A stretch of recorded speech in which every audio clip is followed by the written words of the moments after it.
G'day ladies and gentlemen, welcome to Draw with Jazza. I'm Jazza and today we're going to be unboxing the Wacom Intuos Pro Paper Edition.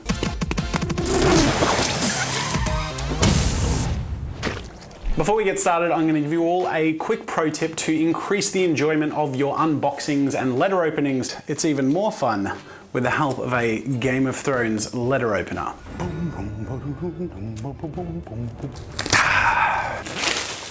So before we open this baby up, a little intro into the concept of the Wacom Intuos Pro Paper Edition. So by now, I'm sure most of you subscribed to this channel are familiar with the Wacom Intuos Pro series. They are, in my opinion, the most professional, high-grade pad tablet you can get. Now, there are two kinds of tablets. There are the pad tablet, and that's essentially where you have a pad that you draw on with a stylus while you look at the monitor. And then you have display tablets like the renowned Cintiq devices. So the Intuos Pro are the top of the line for the pad tablet, which are more affordable. My environment artist, Greg Bartlett, who did the environments and backgrounds for my animation, The Tale Teller, has used an Intuos Pro Medium or Intuos Pro Large for years and years and years. In fact, I believe he used an Intuos Pro for most of The Tale Teller as well. So the Intuos Pro Paper Edition, which was announced last week at CES, brings along with it the Pro Pen 2 capabilities, which I'll get into in a moment. And then aside from being lighter, thinner, and more portable, it comes with a super cool hook. And that is the idea that you can draw on paper on the tablet and it will then digitize it and enable you to bring that into post on your computer. So I'm going to play around with that feature in this video today, and we're going to start off by opening this box up.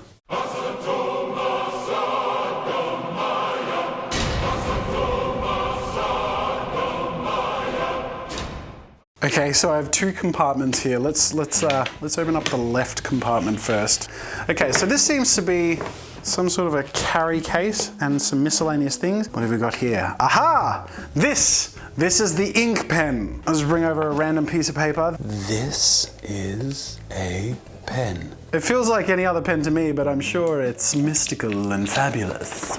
So we've got our startup instructions and what's this? I believe this is spare ink for the pen. The fact that it comes with spare ink is super cool because I gotta be honest, there is that wary feeling of using a traditional pen for a Wacom setup with the idea that you'll run out of ink. Especially if you buy the device fresh, you want to feel like you'll have a good long run before you need to get any refills. Okay, so this is a clip that must attach to the top of the tablet to hold paper on, which I believe you can store in the pencil case along with your pen. Let's keep our spare ink in our little case here. And they show you here this device is meant for A5. So this is the Wacom Intuos Pro Paper Medium, which caters to A5 paper, and then the large caters to A4 paper. So that's one side. I'll put this to the side for now, and let's grab our other side. And then in here we have the Intuos Pro Medium. It's like a guilty pleasure taking these things out because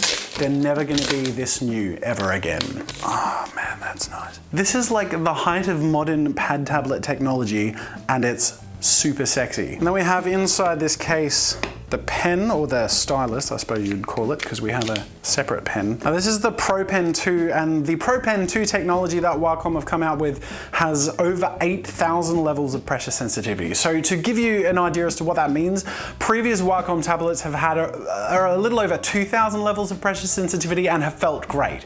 So that essentially means that the very lightest, faintest touch will be picked up and implemented in the use of this tablet, which is super cool. Now, I'm not entirely sure what this other stuff is. That's a nib remover. Look at that, just removed the nib.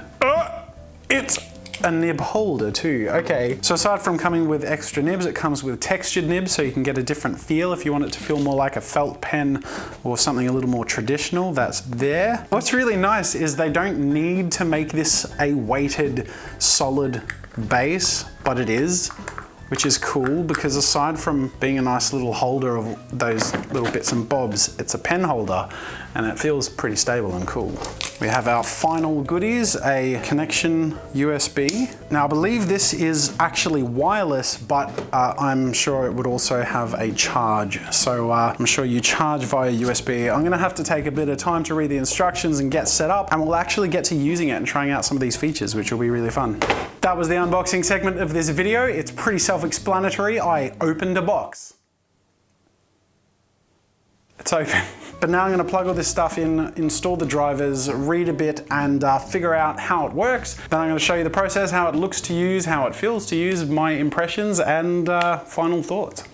Setup was pretty straightforward and painless, as most devices are and should be these days. Essentially, they give you a pretty simple link to go to, which gives you the download links for the programs that you need. So first off, you have the driver, which is just a standard Intuos Pro driver. And then it prompts you to download a program called Inkscape, which is what you use to transfer your inked drawings on the paper edition to the computer in post-production. Now, something that actually took me by surprise is the touch feature on the Intuos Pro. It, again, has been a while since I've used a pad tablet, and I actually didn't expect a pad tablet to have touch capabilities, but it did. And I actually found myself going through the setup of Inkscape with my hand on the touchpad instead of going to use my mouse, which I thought was kind of a cool sign as to how natural the touch features felt.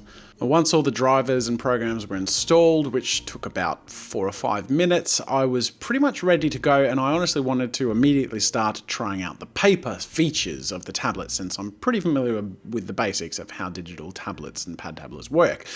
The instructions told me to essentially lay the pen flat on the tablet, and it would detect the pen and go into ink mode. It took me a little bit of fiddling and playing about to figure out that actually what you need to do is take the lid off and hold the tip of the pen close to the surface of the tablet, and then it switches into ink mode. I also learnt that if you do the same thing with the stylus of the tablet, it takes it out of ink mode. So you don't want to do that by accident. Make sure to keep your stylus far away from the tablet when you're ink mode so you don't exit and lose any work potentially. Before trying to create an actual illustration, I thought I'd play around with it and just do a simple test page. The concept is pretty straightforward. It turns blue automatically when you start drawing, and it detects strokes, and you can press that little plus button again to essentially reset and add a new layer.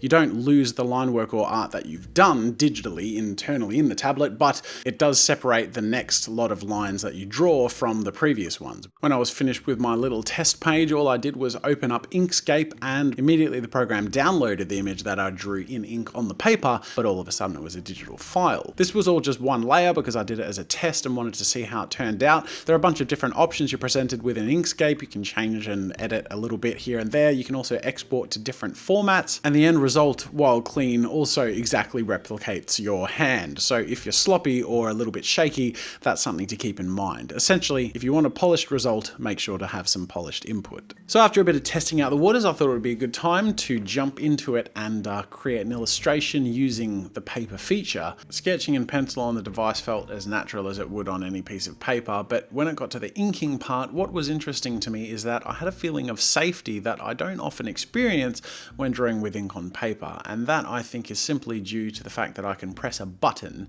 and digitally separate what I'm working on and what I will work on. It allowed me to think in a different way, to sort of subdivide the content I was creating, meaning I could create separate aspects of the piece, such as lines that would have separate filter effects in Photoshop, or backgrounds that would have blurs or color overlays separate to the foreground pieces. And that makes for an experience that feels really natural and enjoyable. At one point I used a ruler on the device to draw some speed lines from the character I was creating, and when I drew and hastily moved my ruler or slid it on the paper, sometimes it dragged a little bit of that ink with the ruler. Now, in a traditional piece, that would sort of spoil the image a bit, and in some cases, if the motion or the smudge were extreme enough, it would be quite difficult to repair. I realized as a result of my mistake, because the device was only picking up what I physically drew, no smudge would ever destroy my digital piece, which is awesome. When opening Inkscape, I was presented with all of the individual layers of my illustration. From there, I exported them into individual PSDs to open into Photoshop and then work with freely. The benefits of having the individual layers in post-production from my traditional illustration were immediately exciting and powerful, and hugely reduced the time and effort it would take to add certain effects in post-production based on a flat traditional image, because I had those individual layers to work with. For example, softening the background and adding blur or a color overlay to the speed lines of the character, all now much simpler tasks. Now, I've mentioned a few pleasant surprises along the course of using this device, which sort of took me by surprise. I think perhaps because it's been a while since I've used a pad tablet and the technology's come such a long way. But honestly, the number one biggest pleasant surprise that I've had in the course of using the device is that it felt really easy to transition to. And this was a surprise because about 6 years ago, I made a flash game with some friends called Shadow Tag, and I did all of the character animation and art using a bamboo tablet. It was a pretty old and secondhand version of the bamboo tablet that I borrowed from a friend, and as I was used to using a Cintiq or display tablet, it took me a little bit of time to adjust to and get used to. So like I said, my biggest pleasant surprise in using this Intuos Pro tablet is as someone who, again, uses Cintiq devices a lot, and I mean I use my Cintiq 27QHD and my Wacom Cintiq Companion 2 every day, there felt like there was pretty much zero learning curve or transition time from that to this pad tablet, which again, huge surprise to me because I was actually expecting to have a level of discomfort or unfamiliarity before comfortably adjusting to the device, and I actually found that I was quite comfortable with the device quite quickly.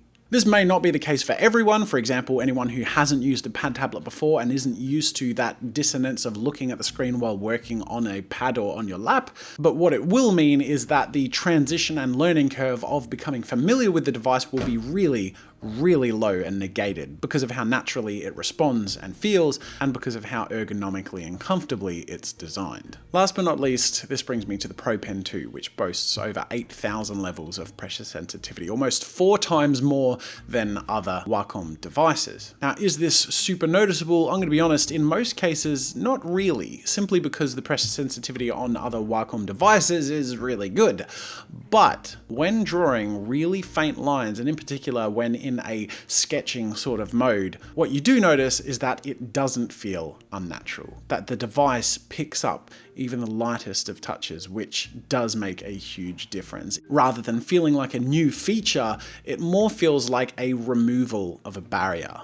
To play around with the pressure sensitivity, I did a bit of a drawing test where I got a thick black brush and drew, pressing the hardest I could, then to the very lightest I could, and likewise in reverse. And as you can see, the fact that I can get such a near white, light hue of grey while still drawing using the pen speaks a huge amount as to how powerful that pressure sensitivity offering really is. So I'm just going to wrap up with my final thoughts and first impression of the Wacom Intuos Pro Paper Edition. Again, this device having only been announced a week ago, and I only have been using it for a day. These are very much just my impressions and feelings based on one full day using the device, but also compared to my experience using both Cintiqs and older pad style tablets. And honestly, this is without a doubt the best pad tablet experience I've ever had. Aside from feeling really sleek and pleasurable to use as far as a tablet goes, the paper edition thing, which I think honestly the first thing that comes to mind for a lot of people is, oh, is that a fun new trick or gimmick, or is it something really useful? I would find this really useful. In fact, one of my earliest memories of using my very first tablet device, and this is when I was about 14 years old and it was a no-name brand tablet, was actually taking a piece of paper on the tablet, and I tried to use my stylus to trace on the paper on the drawing I already did, and it didn't work, as you can imagine. My first impression when I heard about this device, when Wacom said they wanted to send me one to have a look at it, was honestly that it had the potential to bridge a gap between traditional and digital that hasn't really been done in this way yet. The main thing I wanted to try and get a feel of in using the device is, does it actually do that? And my response to that is yes. And the answer would still be yes, even if there was just one layer of digital transformation from the line work on paper to the computer. But the fact that you can divide into layers as you go gives you a new way of thinking when you create your traditional art, so that you can pre-prepare for your digital art, or allow for a little room to breathe or make mistakes even. I do want to wrap up by essentially giving my overall thumbs up, in the sense that I've always supported Wacom and their products and recommended them to my audience, but as far as this as a new addition to the Intuos Pro lineup, I would absolutely put this at my top of my pad tablet recommendations list. Using and drawing on a traditional medium on this pad tablet and having that facilitated in digital post-production is something that is hard to explain how that changes your mental workflow. It allows you to be relaxed and work in a comfortable, natural way. And even when I was using the tablet as a tablet device without the paper, I feel like my workflow was actually easier and more relaxed because of that, because it changed the way I felt and thought about the tablet. So if you're a beginner wanting to get stuck into digital art, or you're an intermediate or even advanced artist looking for a way to have portability quality and high quality professionalism, I absolutely recommend the Intuos Pro, and the paper edition is a huge, awesome bonus feature. So definitely check it out. Thank you so much for watching, ladies and gentlemen. Make sure to subscribe if you haven't. I'll be taking a look at the Wacom Mobile Studio Pro later in the next month or two. And of course, make sure to like and leave a comment if you have any suggestions or requests or questions about the device. Thank you so much for watching, and until next time, I'll see you later. Make sure to subscribe to my channel to see more of my videos. And while you're at it, check out my shop where I sell ebooks, brushes, photo references, video courses, and more. There's another video you might enjoy from my channel over there, and you can also check out my behind the scenes daily vlog channel, Daily JAZZA. That's it for now, and until next time, I'll see you later.